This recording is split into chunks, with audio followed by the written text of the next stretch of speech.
In the past 2 units, we've talked about public health and public health methods, epidemiology, and the use of data to identify disparity and the burden of disease through prevalence rates, incidence rates, these types of things. So we'll move into Unit 3, which is now going to look at how we use that data to communicate to people different health topics. So we're going to look at health informatics and health communications. So health informatics is how we collect. It's the methods that we use to collect and compile and present health information. So this is the beginning stages of creating a good health communications. So if you think about it, you could collect a lot of data and just put it on a piece of paper and give it to someone, and it's not necessarily meaningful. If you have lots of charts and graphs and numbers, people don't know how to make sense of this sometimes. To give you an example of what I'm trying to describe, here's a page from Healthy People 2020. I searched for data looking at physical activity and found data related to PA Objective-1, reduce the portion of adults who engage in no leisure time physical activity. You can see that the baseline year 2020, 36.2% in 2008, and the target is 32.6%. So we want to decrease this number. We want fewer people to have no leisure time physical activity. And here's the data presented for each of the years starting in 2012 moving forward. Now I ask you, is this more impactful or is this? Here's the same data plotted along a chart, and you can see that this percentage, the goal is to have it decrease, and you can see that here in about 2008 it does start to decrease.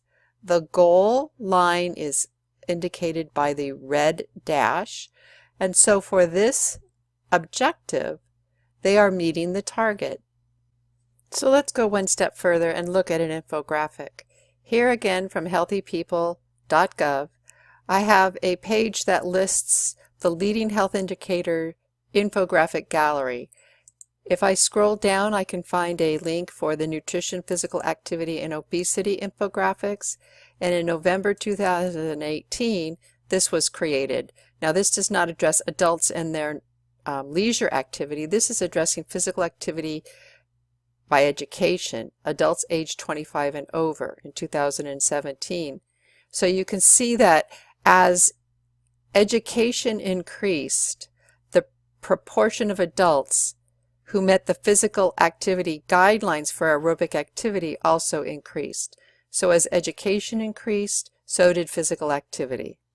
So then what we do is we move into health communications, where we look at how people perceive information. Is it better to use a pie chart or a bar graph or something else in terms of communicating the information in the data? And this helps people to make decisions. Looking at it in a flowchart type of display, we see on the left side health informatics, and we see moving to the right health communications.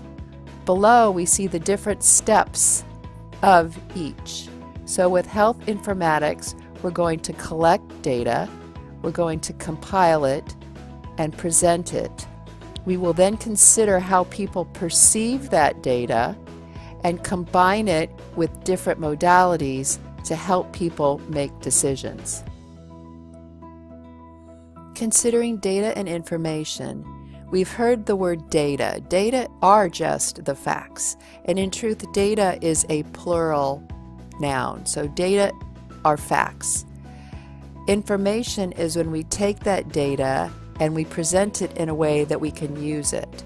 So for example, if I tell you that in the last year there's been an increase by 80% of high school students who are using e-cigarettes or vaping, that in and of itself might make you say, well, that's interesting. But until you know how to use it it's really meaningless. So when we look at data, the data would just be the percentage of students who are now vaping. That's the data.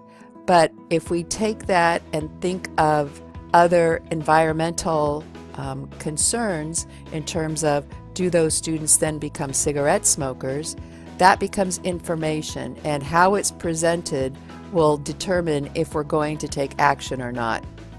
So when we look at data for public health, it comes from a variety of sources, and we are going to look at these individually, but we have single case, we have vital statistics and reportable disease data, we have surveys, which we have talked about when we looked at cross-sectional methods, we have self-reporting and sentinel monitoring.